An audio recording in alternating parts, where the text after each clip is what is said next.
Okay, Micah, here we go, man. What we're going to do with this video is really try to frame everything in the context of what you do well against what he does not well. There's lots of mistakes this kid makes, and the goal here is to try to exploit these. Okay, the first bit here is something you do extremely well here is when he's trying to lift you in the crotch. Notice how you keep your hips with you, and you don't land on your hips, but rather land on your feet. This is excellent.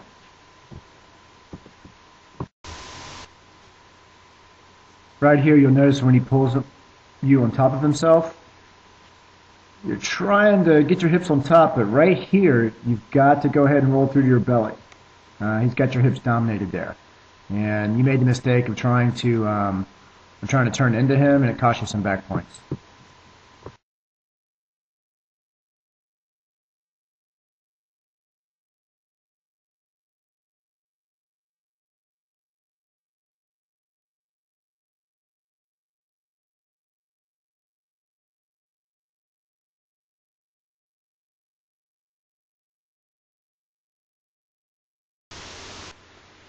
Despite the mistake you made here, you did a good job getting your arm through and fighting off your back right there. Good.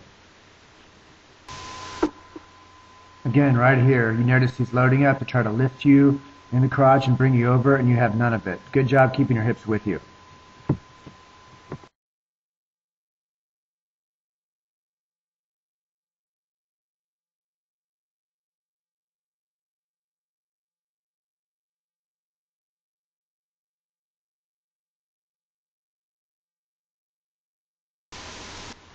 Okay, notice right here how he's draping over. He's obviously looking for one thing here, and that is the cradle. So be super aware of his cradle when he drapes over you like that. With your left hand, instead of reaching back for his head, you should be working on his hands to make sure he doesn't lock up the cradle. He's so strong that once he gets his hands locked, you get your beat here. He's going to score, and that's what he does here.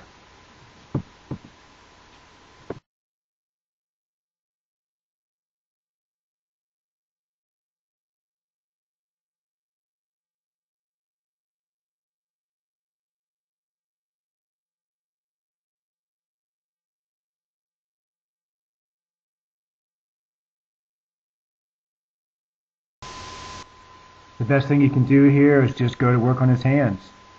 Look where your hands are. Both of your hands need to be 2-on-1 on his lock, and try to peel the fingers off.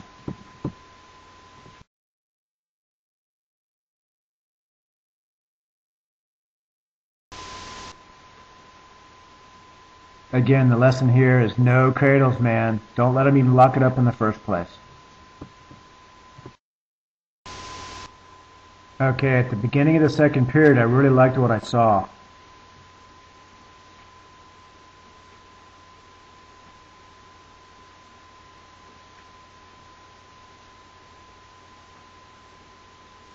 Notice how he tries that little hand fake up, and you didn't fall for it. That's good.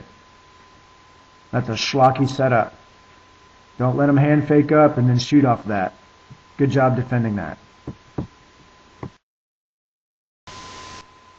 Alright, right here's a pretty impressive exchange. You have a nice shot and he sprawls hard, yet you're able to crack him down. Right there, that's the crackdown position that we covered yesterday. From here, you need to keep your hips up and walk up towards his head.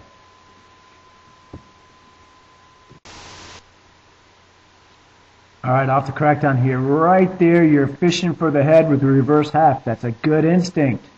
If you can keep your hips up and find that head and walk your feet towards the head, you're in business. You put them on the back there. However, your hips got flipped over and your feet did not walk towards the head. You went the other way. And here you're already beat. You did the right thing by pushing out of bounds, but you missed a scoring opportunity, and your instincts were right by fishing for the head.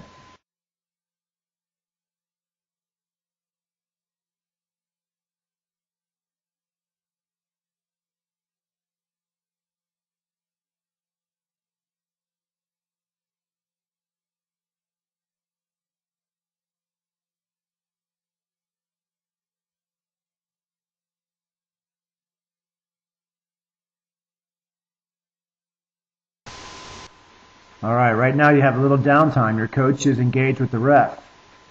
So what's going through your mind right now? What are you thinking? Are you thinking about what you're going to do next? How much time's on the clock? What's the score?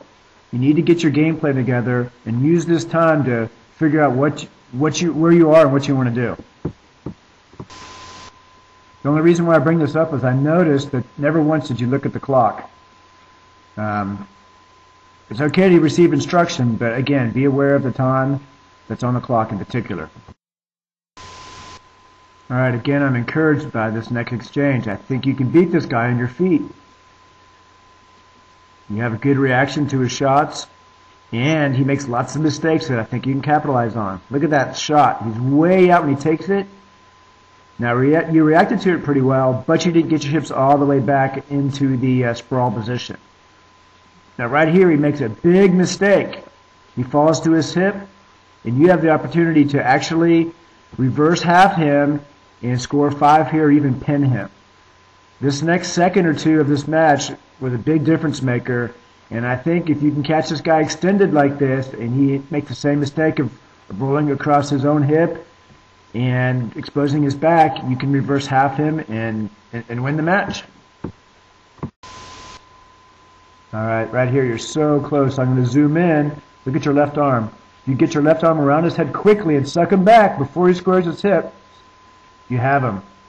But he was able to square his hips and roll you through. That was very, very close to a big difference maker in the match. All right, I deliberately paused here. Let's take a breather. I know we're covering a lot of ground in a short amount of time, but this position is particularly important. Remember how I was warning you about his step with his right foot headlock? Well, he throws it from the knees as well. Look at his right leg. Look how he's loading up, and look how he drives through you with that headlock. You got to be aware of this, not only on your feet, but when you're on your knees as well. It's I think this is his A move. He loves that headlock with his right foot. Lucky for you, he didn't capture your right arm. This was an illegal move, and the ref stopped it.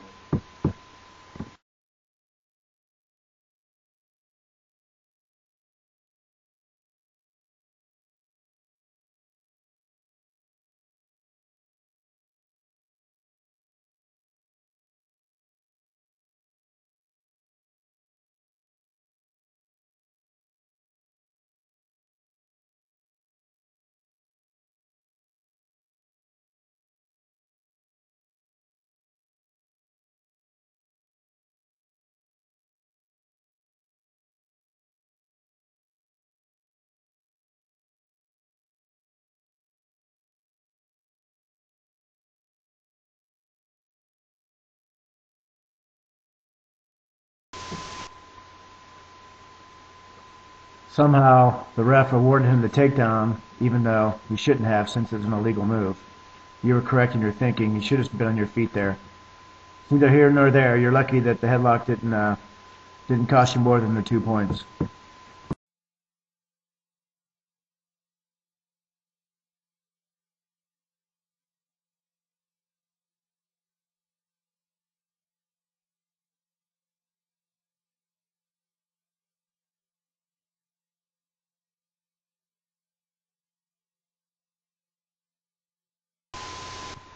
All right, let's take a look at what he likes to do for a first move on top.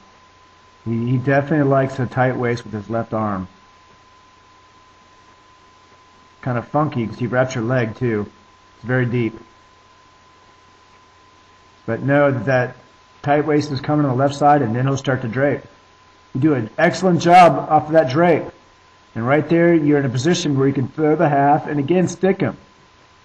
This is the type of situation where you can win the match. You're fishing with your right arm, which is good instinct, and you've got the half sunk in, but